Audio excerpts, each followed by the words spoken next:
Assalamualaikum warahmatullahi wabarakatuh. Alhamdulillah, alhamdulillahi rabbil alamin, wabihi nasta'in, wa ala umri dunya waddin, wa salatu wassalamu ala asrafil anbiya'i wal mursalin, wa ala alihi wa sahbihi ajma'in, amma ba'du. Pertama-tama, marilah kita panjatkan puji dan syukur kepada kehadirat Allah Subhanahu wa Ta'ala yang begitu banyak memberikan kita kenikmatan, terutama nikmat iman dan Islam, nikmat sehat walafiat, dan masih banyak nikmat lainnya yang Allah berikan kepada kita. Yang terhormat kepada guru pembimbing mata kuliah agama saya, yaitu Bapak Ahmad Haris LCMM, dan teman-teman saya semua yang insya Allah diridhoi dan dirahmati oleh Allah Subhanahu wa Ta'ala. Amin ya Rabbal Alamin. Pada kesempatan kali ini saya ingin berceramah yang bertema tentang sholat. Yang pertama, apa itu sholat secara definisi? Yang kedua, bagaimana tata cara sholat? Dan yang ketiga, urgensi sholat itu seperti apa sih? Sebelumnya, kita sebagai orang muslim mengenal apa itu sholat. Namun tahukah apa arti sholat secara definisi? Teman-teman, makna sholat secara istilah atau definisi fikih adalah dimulai dengan takbiratul ihram dan diakhiri dengan bacaan salam. Para ulama juga mendefinisikan sholat menurut istilah dalam ilmu syariah, yaitu serangkaian ucapan dan gerakan yang tertentu yang dimulai dengan takbir dan diakhiri dengan salam, dikerjakan dengan niat dan syarat tertentu. Salat hukumnya wajib bagi setiap orang Islam yang telah memenuhi syarat, baik laki-laki maupun perempuan, terkecuali orang gila, anak kecil yang belum balik, dan wanita yang sedang haid atau nifas. Salat juga merupakan tugas dan kewajiban bagi setiap umat Islam yang ada di dunia ini. Dan juga salat ini merupakan tiang agama. Ibarat seperti rumah atau bangunan yang ada tiangnya, maka sholat ini merupakan tiangnya. Bisa dibilang sholat ini merupakan tiangnya agama. Tanpa tiang, rumah atau bangunan itu akan roboh. Perintah sholat itu sendiri merupakan perintah yang disampaikan langsung dari Allah Subhanahu wa Ta'ala kepada Nabi Muhammad SAW. Hal ini seperti yang dituangkan dalam Al-Quran, yang artinya, maka dirikanlah sholat. Sesungguhnya sholat itu adalah kewajiban yang ditentukan waktunya atas orang-orang yang beriman. Quran Surat An-Nisa ayat 103. Itu pentingnya Rasul menegaskan kalau pembeda antara muslim dan kafir adalah sholat.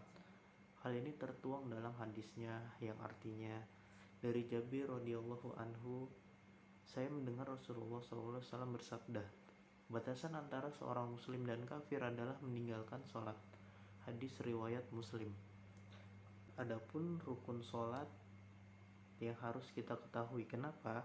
Karena rukun sholat ini sifatnya wajib. Konsekuensinya, ketika kita tidak melakukan rukun tersebut, maka sholat kita batal. Yang pertama, rukun sholat itu ada niat sholat. Niat ini bermaksud melakukan sesuatu sekalipun hanya dalam hati. Hal itu udah termasuk niat tanpa harus melafazkannya. Yang kedua, berdiri tegak. Pandangan mata mengarah ke tempat sujud bagi yang mampu. Bagi yang tidak mampu atau memiliki kekurangan fisik tertentu, sholat bisa dilakukan dengan cara duduk ataupun berbaring. Yang ketiga, membaca doa Al-Fatihah pada setiap rakaat, dan merupakan hukumnya wajib membaca surat Al-Fatihah pada setiap rakaat karena adalah rukun sholat. Yang keempat, membaca surat pendek. Surat pendek ini dibaca pada 2 rakaat pertama. Berbeda dengan surat Al-Fatihah, membaca surat pendek hukumnya ini sunnah. Selanjutnya yang kelima ini ada ruku dan i'tidal. Setelah kita selesai membaca surat Al-Fatihah dan surat pendek, selanjutnya itu adalah ruku dengan membaca Subhana rabbil azimi wa bihamdi dibaca 3 kali. Beres lungku, langkah selanjutnya adalah iktidal sambil membaca Sami Allahu liman hamidah, diucapkan sambil mengangkat kedua tangan sejajar dengan telinga seperti ini contohnya, dan berdiri tegak dan membaca bacaan iktidal. Rabbana lakal hamdu mil'us samawati wa mil'ul ardi wa mil'u masyita min syai'in ba'du. Langsung kita sujud selanjutnya. Selanjutnya tasyahud awal dilakukan pada rakaat kedua. Khususnya ini pada sholat zuhur, asar, maghrib, dan isya, teman-teman. Dengan bacaan at-tahiyatul mubarakatus salawatut thayyibatulillah. Assalamu alayka ayuhan nabi wa rahmatullahi wa barakatuh. Assalamu alayna wa ala ibadillahi sholihin. Ketika sampai di asyhadu alla ilaha illallah, tangan menunjuk seperti ini, lalu membaca asyhadu alla ilaha illallah wa asyhadu anna muhammadar rasulullah. Allahumma sholli ala Muhammad wa ala ali Muhammad. Selanjutnya ada tasyahud akhir. Sebelum mengucapkan salam, harus melakukan tasyahud akhir dengan membaca at-tahiyatul mubarakatus salawatut thayyibatulillah. Assalamu alayka ayuhan nabi wa rahmatullahi wa barakatuh. Assalamu alayna wa ala ibadillahi sholihin.